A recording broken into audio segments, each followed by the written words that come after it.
Oke baik, Assalamualaikum warahmatullahi wabarakatuh. Bapak Ibu Guru yang terhormat, jumpa lagi di channel Guru Abad 21, channelnya para guru Indonesia, konsisten menyampaikan info valid, komitmen melawan berita hoax. Nah, di video kali ini Bapak Ibu ada kabar terbaru nih bahwa dalam peraturan yang ditetapkan Pak Presiden ada tambahan TPG dalam gaji 3. Hal ini ditetapkan Pak Presiden melalui peraturan yang resmi beliau tetapkan, yaitu Peraturan Pemerintah Nomor 9 Tahun 2026. Ini tentang pemberian THR dan gaji ke-13 Bapak Ibu. Jadi ini sepaket ya, THR dan gaji ke-13 kepada ASN, pensiunan, penerima pensiun, dan penerima tunjangan. Nah, dalam salah satu pasalnya dalam peraturan pemerintah yang ditetapkan Pak Presiden ini, di ayat 1 disebutkan bahwa tunjangan hari raya dan gaji ke-13, jadi THR dan gaji 13 yang anggarannya bersumber dari APBN bagi PNS, P3K, TNI, Polri, dan seterusnya terdiri atas komponennya ini ya Bapak Ibu, gaji pokok, tunjangan keluarga, tunjangan pangan, tunjangan jabatan, dan tunjangan kinerja. Nah, bagaimana dengan guru yang tidak ada tunjangan kinerjanya? Nah, ada pasal tambahan di ayat 3.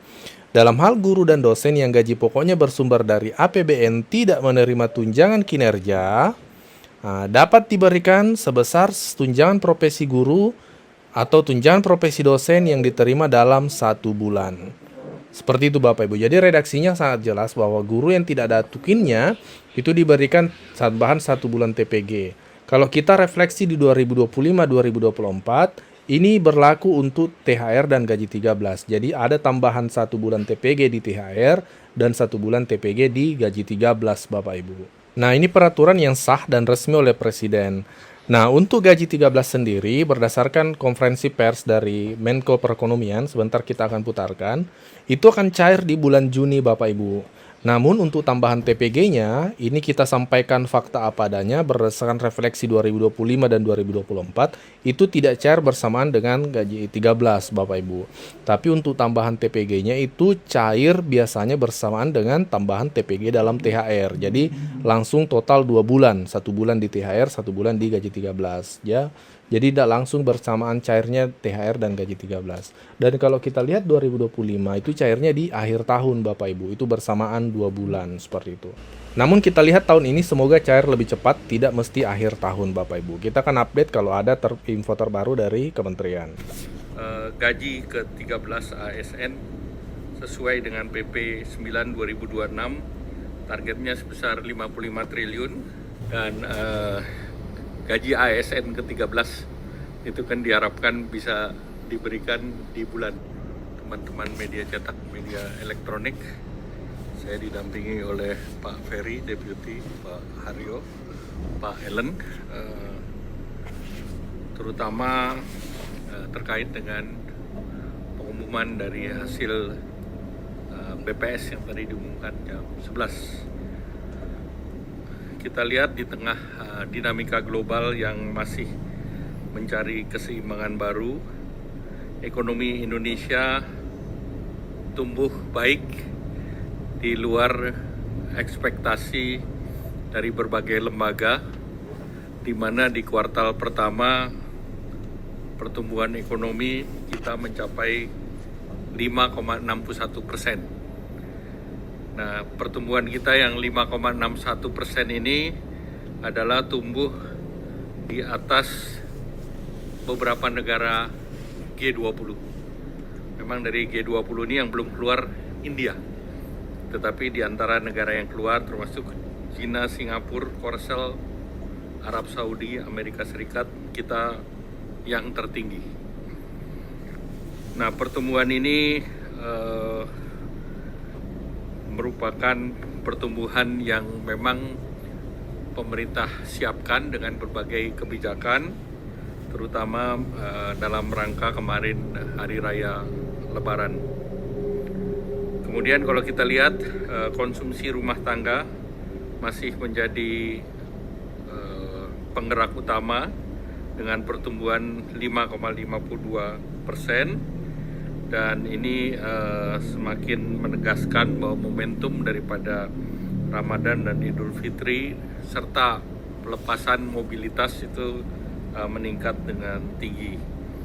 Di kuartal pertama juga kita lihat belanja pemerintah tumbuh tinggi di angka 21,81%, di mana ini angkanya sekitar 815 triliun.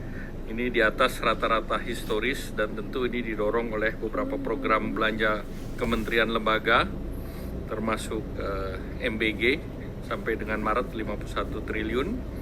Kemudian stimulasi daripada diskon tarif, THR dan untuk ASN realisasi sebesar 51,65 triliun serta dari pihak swasta maupun ojol. Kemudian indikator ekonomi terkini juga prospeknya positif, yaitu inflasi di bulan April ini sebesar 2,42%, kembali dalam bentangan 2,5 plus minus 1%. Kemudian indeks keyakinan konsumen di angka 122,9. Kemudian neraca dagang juga di angka 3,32 billion dan ini surplus 71 bulan berturut-turut. Dari posisi credit growth, ini dana pihak ketiga juga meningkat ke 13,55% secara year on year dan pertumbuhan kredit sebesar 9,49% secara year on year juga. Nah, kalau kita lihat indikator sosial juga terus membaik sepanjang Februari 2025 sampai Februari 2026. Penyerapan tenaga kerja bertambah sebesar 1,89 juta, sehingga total jumlah orang yang bekerja sebesar 147,67 juta, dan tingkat pengangguran terbuka menurun dari 4,76% di Februari 2025 menjadi 4,68% di Februari 2026. Capaian ini memperkuat kualitas pertumbuhan ekonomi di samping penurunan angka kemiskinan sebesar 8,25% di September 25 dan rasio Gini 0,363 juga di September 2025. Sepanjang triwulan 1, berbagai stimulus dan kebijakan pemerintah mampu mendorong pertumbuhan dan menjadi bantalan terhadap dampak gejolak global, yaitu salah satunya adalah diskon tarif transportasi di Idul Fitri. Penumpang kereta api ekonomi naik sebesar 7,6% secara year on year, angkutan laut naik 2,56% year on year, angkutan penyeberangan naik 13,7% year on year, dan realisasi subsidi sebesar 169 miliar. Dari kredit program KUR di kuartal pertama, capaiannya adalah 96,18 triliun dan ini merupakan 34,41% daripada target. Kemudian kredit Al-Sintan itu 55,92 miliar, ini 23,19% dari target.